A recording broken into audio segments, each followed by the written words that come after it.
Welcome to Something More with Chris Boyd. Chris Boyd is a certified financial planner practitioner and senior vice president and financial advisor at Wealth Enhancement Group, one of the nation's largest registered investment advisors. We call it Something More because we'd like to talk not only about those important dollar and cents issues, but also the quality of life issues that make the money matters matter. Here he is, your fulfillment facilitator, your partner in prosperity, advising clients on Cape Cod and across the country. Here's your host, J. Christopher Boyd. Hello and welcome to another edition of Something More with Chris Boyd. My name is Jeff Perry. Chris Boyd is at a conference this week, so Russ Ball, my co-host today, and I have the privilege of sitting in for him. How you doing, Russ? Pretty good, Jeff. Pretty good. Enjoying the spring weather out here on the Cape. How about you? We were back on Cape Cod last weekend for Mother's Day to celebrate with some friends and family, and half the weekend reminded me why I moved, and the other half of the weekend reminded me, hey, this is nice sometimes. Yeah, it's definitely becoming that time of year. So Yeah. just in time for Memorial Day. It's a beautiful time when that weather breaks and you feel the sunshine again and the warm weather and the ocean breeze. And Absolutely. Cape Cod's a beautiful place from mid-May to October. Yeah. This is my first winter getting through it up here, and it was definitely an experience. So it feels even more glorious when the leaves start coming out on the trees, and life feels really good again. Yeah. Well, speaking of different places, you just returned from Minnesota. You were at a conference for the Wealth Enhancement Group. Tell our listeners what you did there. Yeah, so I was out there from Tuesday to Thursday. We had a next gen conference. Excuse me. And just getting to know the company, getting to know leadership, getting to see the wealth enhancement offices. All that was really great. And probably most of all, just meeting other advisors from across the country. I met folks from Texas, California, Florida, New Jersey, you name it. So I think there were about 75 advisors from across the country that came from different wealth enhancement teams, just doing some idea sharing and talking about what their practices are doing, and how they're helping their clients. So it was really beneficial, really great experience, and good to finally have that actual connection with wealth enhancement on the corporate side. So really successful trip, I'd say. Well, when we transitioned over to wealth enhancement, about a year and a half ago, that was one of the primary reasons that Chris Boyd and Kristen decided to join Wealth Enhancement Group, because of the resources and the connections to other people. And it comes up, I won't say every day, but frequently, where we have a unique thing that we've never seen before in a client. Every client is unique. Mm-hmm. And Chris and Kristen have certainly seen practically everything. But sometimes you get something that's a little odd or a little like narrow that you haven't dealt with, and having all the resources across the country with experts in practically every field. Absolutely. Even a couple of weeks ago, we did a podcast with an advisor from the DC area who is a specialist, because he's built a practice on being specialist on benefits of federal employees, like something that we on Cape Cod typically don't deal with. We don't have a lot of federal employees on Cape Cod, and it's good to have someone like him, or whatever the issue is, right? So making those connections. Next gen, I guess you're the next generation, Russ. I guess so. But to your point, I think the other thing I like about wealth enhancement broadly is just everyone's so willing to help and be a resource. I think not just on the corporate side, but other teams. We have these email groups that we're talking to other advisors about different ideas and doing that idea sharing, and everyone's always so responsive and ready to jump on and help out. So I think that's a really useful part of the wealth enhancement infrastructure. Yeah, I agree. It doesn't feel corporate. It feels still like a team, like a smaller environment, because you're only dealing with, certain individuals and certain teams on any given subject. It's not the corporate structure that's weighing you down and, filling out forms all day or whatever the case might be. Exactly. Well, speaking of next generations, I think it's the perfect segue. I'm going to a graduation, my granddaughter's graduation party, coming back in Massachusetts for the second weekend of June. So, speaking of next generations, right? And so there's high school students all over the state, country, graduating and deciding what to do next. Job, entering the job force, going in the military, going to college, trade schools, whatever it is. And there's just as many probably, or a few less, obviously, who are graduating from college and going to grad school or going into the workforce. So, in the spirit of all this changes that is going on, I think it's good to talk about during this episode is to cover some of the basics of college planning. Yeah. Um, our family has done a lot of college planning in the last year because Faith, the granddaughter I mentioned, has decided where to go, and she went through all the school visits and everything, and it's a lot. But it really doesn't start there. I mean, a lot of families start there, like, oh wow, my child's graduating, we got to make a plan. Right. Ideally, we'd love people to start at the beginning, meaning a child is born, right? And I looked up the data for a child born in 2025. It's projected that the cost of a undergrad 4-year degree at a public university in 18 years will be $182,000. And the average cost is projected to be at a private school is $234,000. Yeah. Oh, we always have clients saying, "What's my number?" Usually they're talking about retirement, right? What's my number? What do I need to retire? Well, that's your number for a new parent, right? And on top of all the other changes that you're going through, especially if it's the first child, Right. it's like, oh, I guess I should think about this child, this little baby, this 7-pound person is actually going to work me someday, and we'd like them to go to college and build a profession and life, right? And so I think that's when having someone has a child, I think that's at least on the mind. And a lot of people don't take action because they're overwhelmed, but I think that's like a driving force to say, okay, we got to be responsible. Maybe we should save for college. Yeah. Yeah, absolutely. And I think, like you said, the sooner you start, the more of a leg up you have on saving those big amounts of dollars that are needed. So you can reverse engineer this. People like to do math. Some people, some don't. But you can have a number that you're shooting for. $200,000 roughly over 18 years, and you can do the math. We help clients with this all the time. We do 529s for our clients who are in need, and you can actually say how much do I need to save with a projected return, and come up with a formula that shows how much you need to save a month or whatever the frequency is to have a good shot of reaching this goal. And so that's kind of simple. But I've done that with countless people. What I see happen is you give them the number and it's like, oh, we can't afford that. Hmm. Like, we're new. This baby's going to cost us money. Who Yeah. knows? Diapers are expensive.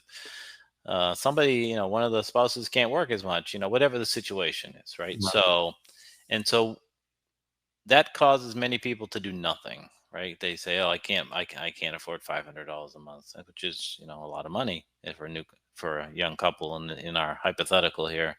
Um, but I want to encourage people to do something because you can do it gradually. It's just like saving for retirement. You have a goal. It's probably more than 18 years away if you're just starting, but you have a goal, and you might just put in the minimum when you start your first 401k or whatever savings plan you have, retirement plan, and you don't put in that 10 or 15% that we might recommend, but you just do something to get the match. And I would just encourage young people who are starting out and maybe just had a baby, or maybe the child's 5 years old and you haven't done something, is to do something. Hmm. And generally, there's different ways to save. Some states have these prepaid college plans, which, in my opinion, are a little bit restrictive. Yeah. To think that I'm in Florida, to think that if I was saving for someone that in 18 years they're definitely going to want to go to FSU or University of Florida or wherever. I think the best way, and I'd love to get your input, is the standard 529 account invested for a young child, invested in the S&P 500, just a broad-based exposure to equities, and just dollar cost average, whatever you can afford. review it every year and say, can I afford another $50 this year, right? Yeah, definitely. I think the like you said, the flexibility of the 529 is probably one of the best traits, other than the tax efficiency of a 529, which is also amazing. But just having the option. So let's say you have a kid and you're saving from the day they're born, you're saving for their Hmm. college. And then they decide, well, actually, I don't want to go to college, and Right. it might not be ideal for the parent if that's what they envision them doing. But you can move those savings to another child, in your life. So it's not as Very restrictive. flexible. Yeah. I mean, if I also have looked at the some of the different options for that they have in Massachusetts for Massachusetts schools. Hmm. Again, it's like, well, yeah, you don't know for sure if your kid is going to go to school in that state, and it is a little bit restrictive in that way. So, 529, it's relatively simple, it's streamlined, and it's very flexible. I had an advisor I used to work with, and he said, when his kid was born, he just started putting $50 a month. Right. Just it didn't seem like a lot, and he just put it in a growth fund. And 17 years later, it's doing pretty well. So, Yeah. uh, It is. We don't like the term set it and forget it. mhm. You do want to monitor it, but a 529 is pretty close to that. Yeah, yeah, and just consistently, like you said, Mhm. consistently contributing, even if it's not a huge amount of money, because it does seem like a very daunting number when you hear those college expenses, especially for those private schools. Mhm. But anything is better than nothing, just like retirement savings, and Right. just getting that money invested early. Time is on your side if you start when the kid is a newborn. So definitely a great way to start preparing for those expenses down the road. Yeah.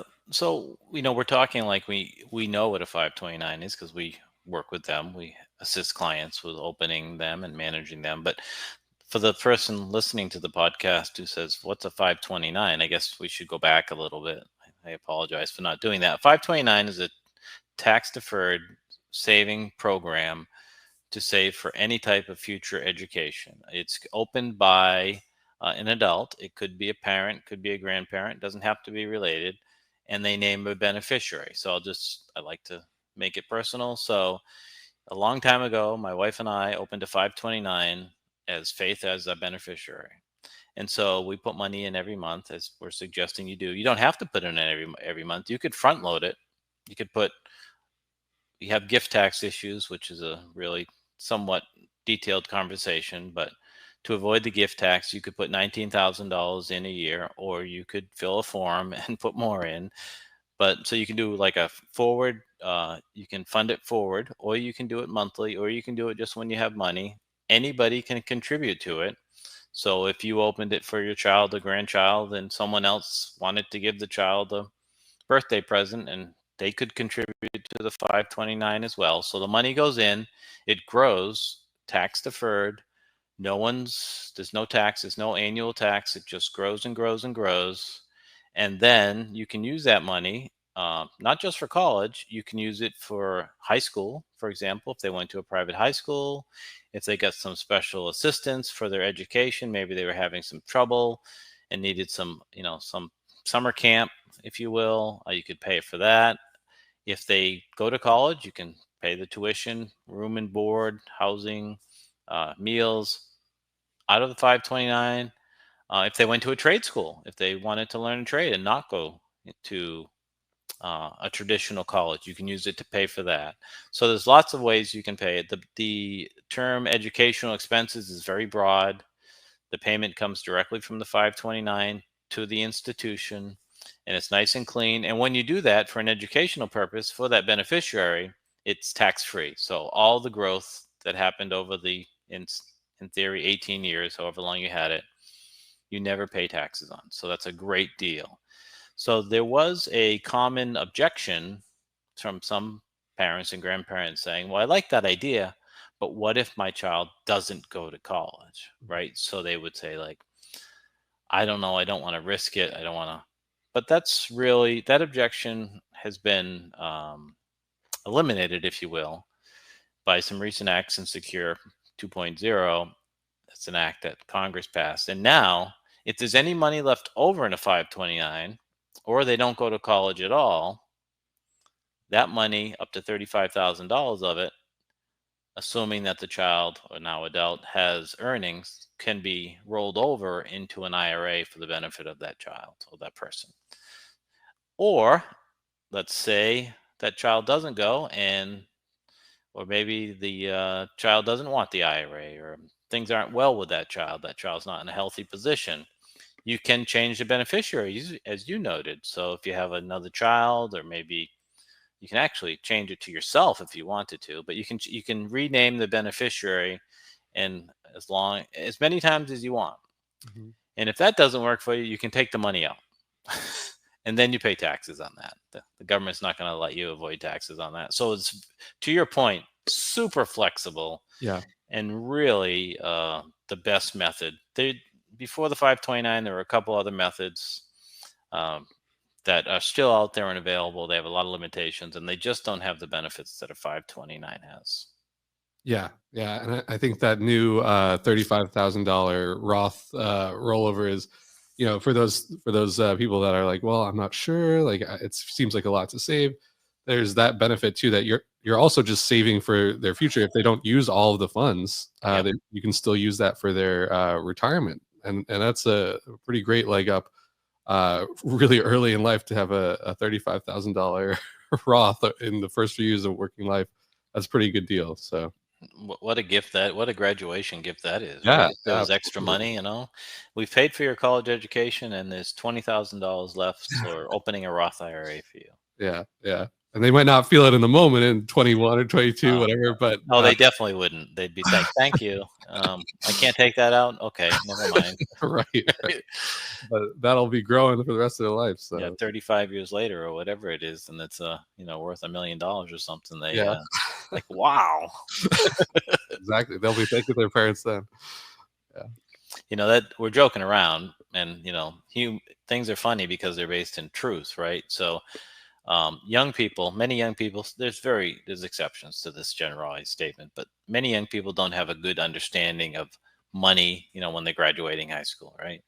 Mhm. And so so let's fast forward. You've saved your money, and now you have a graduating student, and you're starting that process of choosing your college, right? And gee, it's so common. It's so difficult for a 17 or 18-year-old to say, "Oh, what do I want to study?" Right? Yeah. I mean, let's talk about the basics. What do I want to study and do for the rest of my life? It's like it's ridiculous to think that that's going to work Yeah, in it's most cases. extremely I mean, at least in my experience, and, even with some of my friends, like, extremely daunting and scary, proposition to be like, "All right, now I have to choose, like, right after finishing high school," or, How you do got. I know? I have Yeah, no yeah. basis for it, right? Exactly. That you never, if you've never been in the workforce, you don't really know what you would like and what you want your career to look like. There are other people like, my best friend's an architect. I knew he was going to be an architect since we were in like second grade. So there are those types too who are just like, that's just the track and that they know what they want to do. But not everyone's like that. And No. choosing a college based on, what you might think you might want to do is a very difficult thing. Absolutely. So, if you're a young person out there, like, we get it. And if you're a parent or grandparent, give them some grace, because think back of all the things that you've done since you graduated high school. And it's probably not that you've worked in one profession based upon your college experience and, always stayed in that profession. Most people jump around, or, you know, see something else and say, "Oh, I'm going to go back to school, or I'm going to see if my skills transfer." So not only is the decision of like, what should I study, which should be the first choice of people thinking about college, it's probably not though. I love my granddaughter more than I can describe, but she's a runner, and her decision on where to go was certainly based somewhat on what she's going to study, but it was really about running. Hmm. Right? Where does she want to run? What division does she want to run in? The whole thing. So, and then when you get down to money, 18-year-olds, maybe they've worked, maybe they haven't, but they really can't put their head around, if a school is going to cost $100,000 for 4 years after maybe some federal and state aid. Yeah. Um, and what that means. And you have students like signing these just loan documents, not understanding really what it means, or deciding to go to a school because of reasons that have nothing to do with money, and you know, families not wanting to say we can't afford that or you shouldn't choose that. So it's a difficult time. So it pays to like spend some time planning, like have these discussions with your child or grandchild, just say child, about the expectations from the family, what they're able to afford, and explain what taking out $100,000 loan over 4 years is going to mean at the end. Um, and do come up with an agreed upon budget, and then focus your search for colleges based upon that budget. Because the process, if you're not prepared, can really run away from people. So planning, budgeting, having open conversations. We've had as a guest on the podcast, Russ. I don't know if I think it may have been before you joined our team, but Cozy Whitman of Inside College Track, and she has a service. She's one of the principals of a service that does consulting with families, and we'll hold their hand as much as they want, or just answer questions along the way. And it probably pays to at least talk to somebody like that if you haven't gone through this process before, because it's complicated and it's difficult.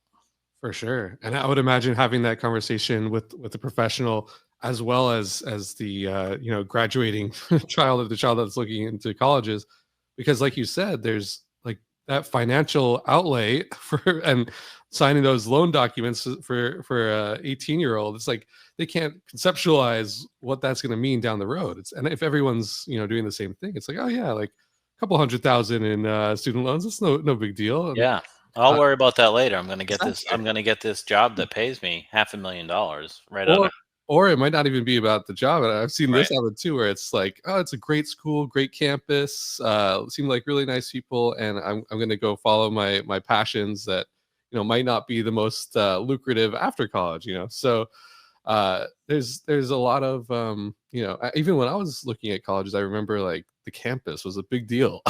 Like how nice was the campus? And How looking nice are back, the dorms, right? right. And looking Social. back, it's like who cares? Like that's not how you should be selected to your college.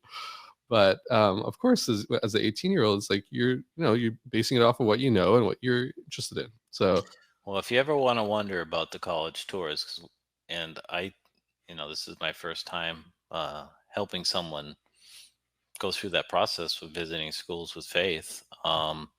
It's a sales pitch. I oh yeah. mean, like, so what are they showing you? They didn't show you. They didn't show us too many classrooms. Mhm. Like it was a certain dorm, or was a lot of time spent on showing you the cafeterias and the meal plans and Right. the student gym and the all the clubs and the nightlife and the whatever it is, right? So I mean, they're putting it's competition. These schools are competing for students, so it's academics should be the first reason that people are going.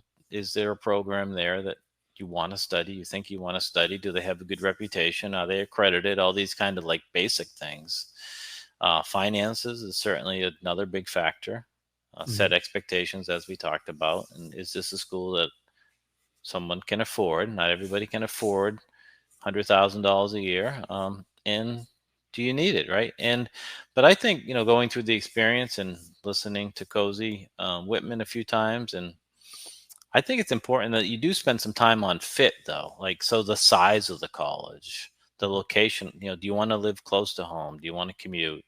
Is it important that you are in a certain climate? For Faith, she wanted to be in a cool climate for running. I Mhm. was hoping she'd come to Florida, but too hot here for her to run.